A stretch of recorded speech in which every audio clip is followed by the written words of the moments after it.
Hello mga katurista, huwag kayong mandiri sa panunood ng kakaibang video na to kasi mukbang ito. Kakain tayo ng exotic na mga pagkain na wala dito sa Pilipinas. Ito'y sa Thailand. Kaya panoorin niyo ito. Pero bago kayo magpatuloy, subscribe muna sa ating channel para naman makita niyo yung ibang mga video natin. Pero ito'y kakaiba. Hey mga katurista, hey guys, eto yung kakaibang video natin. Bakit? Meron tayong pagkain na nabili. Hindi lang isa, ang dami nito. Exotic ito na koleksyon. From Thailand of course. No? So, ito ipapakita ko sa inyo. Ito yung mga pagkain. Yan o. Yan o. Ito. Ito yung grasshopper. Kakain na tayo niyan sa South Cotabato. Ito yung parang lagong o. Ito yung batod. Batod dito sa ano eh. Ito yung ano ba ito? Kain tayo ha.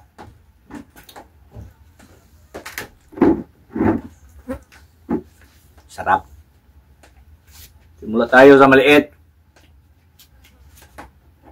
Dito tayo sa medyo may mga langaw eh. Kasi kita nila na parang merong mga kamag-anak sila. Eto. Kita nyo yan?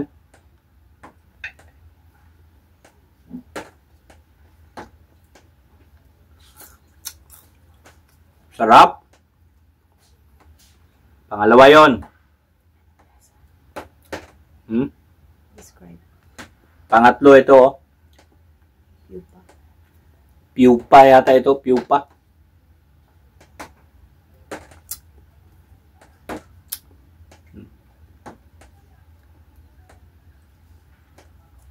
Sarap. Describe sa yan. Medyo may ano lang siya, may fine texture. Ano ba ito? Kamaro. Kamaro cricket. Ito. Cricket. Kamaro.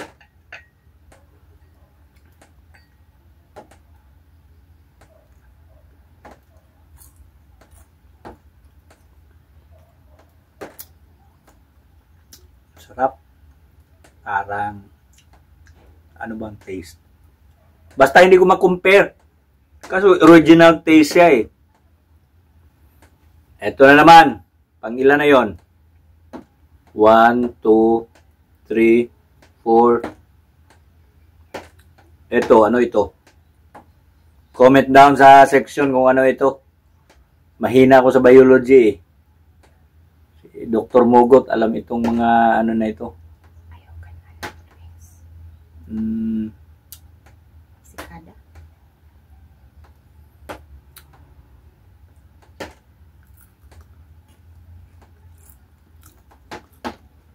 Sarap. Ibang taste din siya. Ibang taste.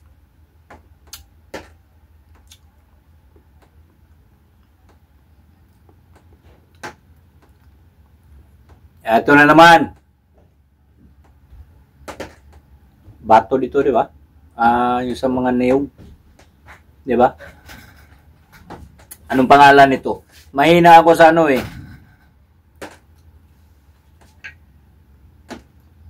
Sa mga pangalan eh. Yan. Sarap nito.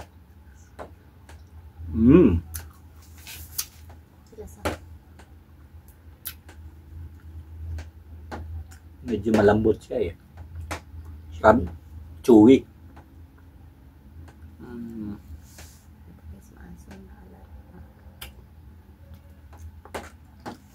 Iba rin siya, iba. Dito tayo sa medyo malaki.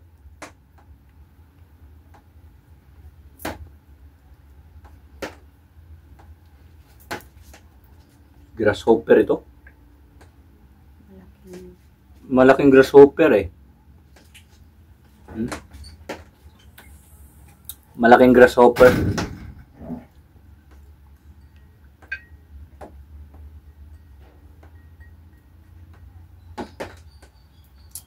cheers. Cheers!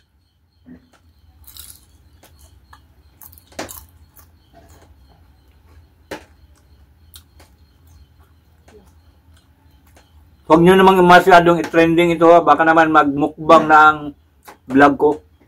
Gusto ko lang ipakita na ito yung mga pagkain na doon sa Thailand. Nung pumunta kami doon. Ganon din yung cricket sa South Cotabato. Yung grasshopper. Locos. Locos.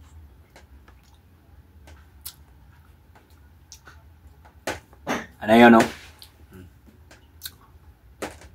Diyan na muna. Mag-part 2 tayo dito sa mga malalaki, oh. Ito. At saka ito, malaki. At saka itong batod. Oh, beetle ito, di ba? Ano bang pangalan nito?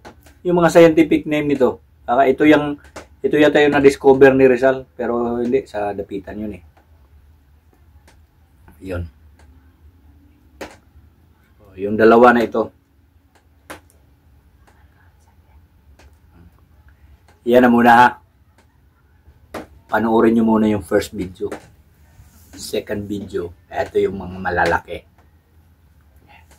Thank you guys. Subscribe. Punta naman kayo doon sa Turistang Biyahero sa YouTube. Hello mga guys. Nandito tayo sa ating second episode ng pagkakain natin ng mga exotic food galing Thailand. Actually, binili namin ito. Common ito sa mga market nila, market area. Pero may food stall sa sa Ramkhamhaeng University. Ramheng or Ramkhamhaeng University sa Bangkok, Thailand na nag-conference kami. Nakita namin itong mga pagkain. So, kanina, yung first episode natin, yung mga maliliit ngayon, kakainin natin yung mga malalaki na mga portion. No? Sa second episode. Warning lang, kung may mga allergy sa pagkain, yun ang isa na kailangang bantayan. No? So, eto ngayon, kakainin natin yung malaki-laki. Ito yung malaking grasshopper. Grasshopper ba ito? Yan, o. Locos. Ha? Locos. Locust yata, o.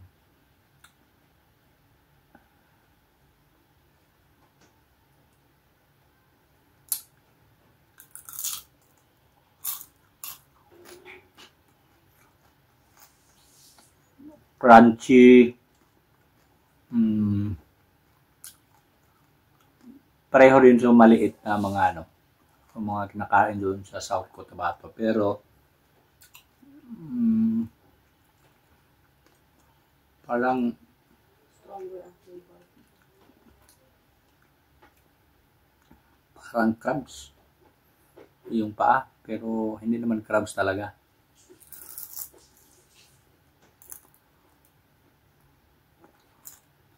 Medyo matitigas yung mga paa.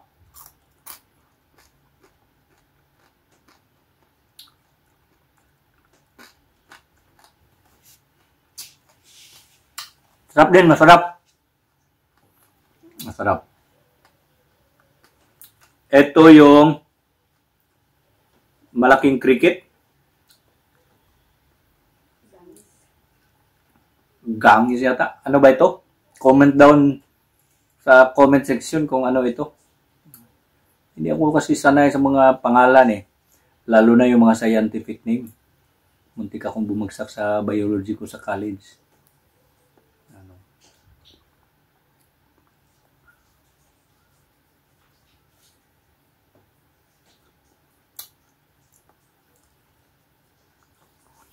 marami sa kanila ito. Parang ano lang, mga display na mga pagkain. Marami doon, mga shrimp, crabs. Pero ito yung naintriga ako. Dinala ko ito. Mabuti na lang nakapasok sa airport. Kasi luto ng dinala namin.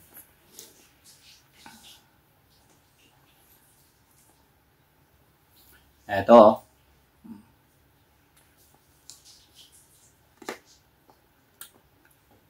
Ulo ang unahin natin. Yung mga dyan, huwag mo nang tingnan yung itsura kung ano. Basta kainin lang. Masarap, kinakain nila eh. Di, kaya natin kainin.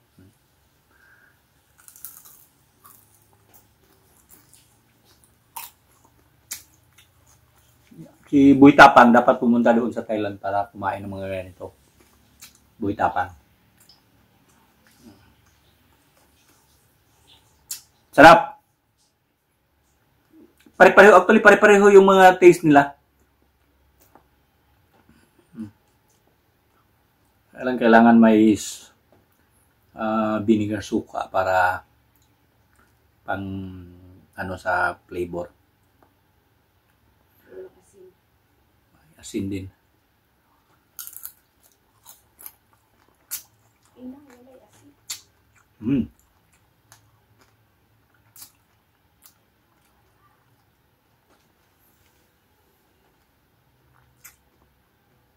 Sarap, masarap.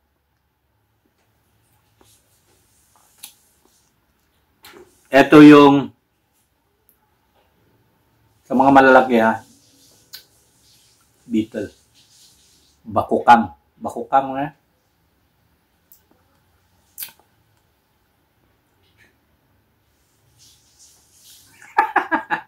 Hindi, kala nyo hindi ko kaya. Kaya.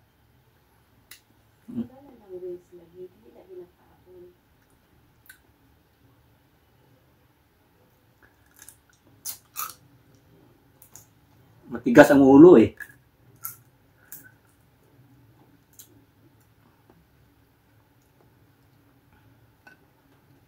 Matigas ang ulo. Yung langaw na isa dito sa bahay pumapasok eh. Lumalapit eh. Kasi kita niya may kamag-anak siya. Tanggalin natin yung wings para mga allergy minsan mas. Baka marami na rin ang nakain ko eh. Allergy ako sa alak at saka sa mga maanghang na pagkain. Yan na, wala na siyang cover doon sa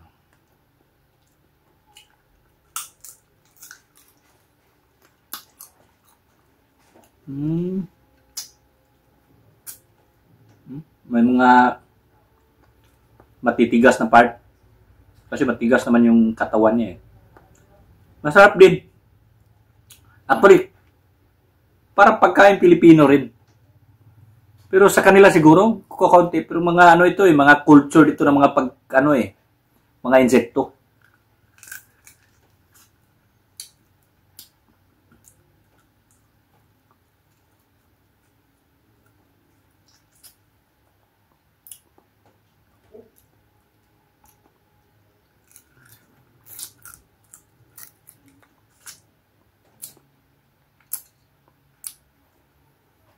Wala, matitigas yung niya. Yung inner part lang ang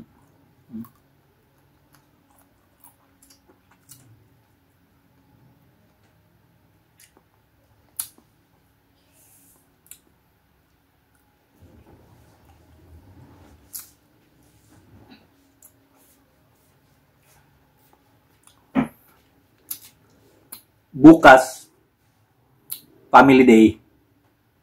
Magpapakain ako ng libre nito. May mga mga marami-rami pa rin. Abangan ninyo sa portion sa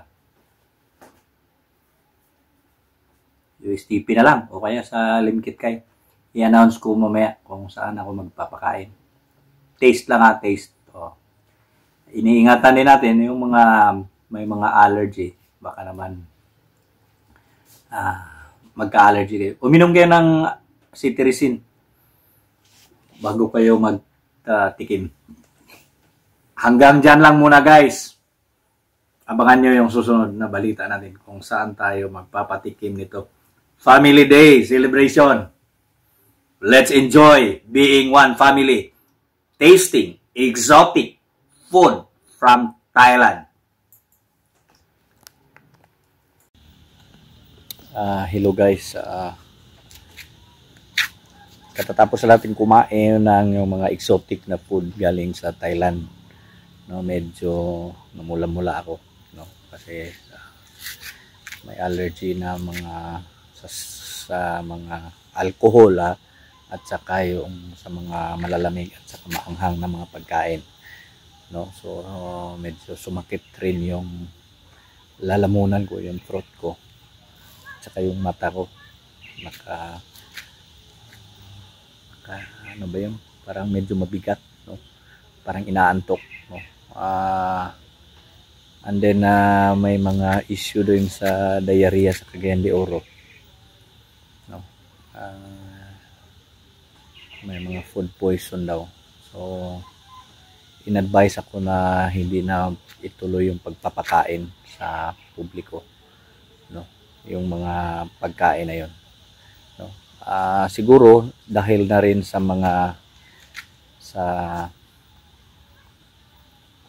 marami-rami yung kinain ko, marami-rami yung pagkinain ko doon sa mga exotic na pagkain, no. So nasobrahan tayo, hindi talaga advisable, no, na marami yung kakainin, no. So just comment below kung merong mga exotic na mga pagkain. Kinakain naman yan ng ibang ng ibang tao, so nakakain natin. Kaya lang sa mga may mga allergy na mga or may mga sensitive na mga katawan, hindi rin maganda, no. So maraming salamat, no? So pagpasensyahan na natin, hindi natin ipakain sa publiko kung sino yung gusto. Pasalubong na natin sa mga kakilala, ka-opisina, no, sino yung gustong kakain, pero hindi natin ipakain kahit kanino, maka masira pa yung mga tiyan o may mangyari pa, no, tayo pa maging dahilan. Okay, thank you guys.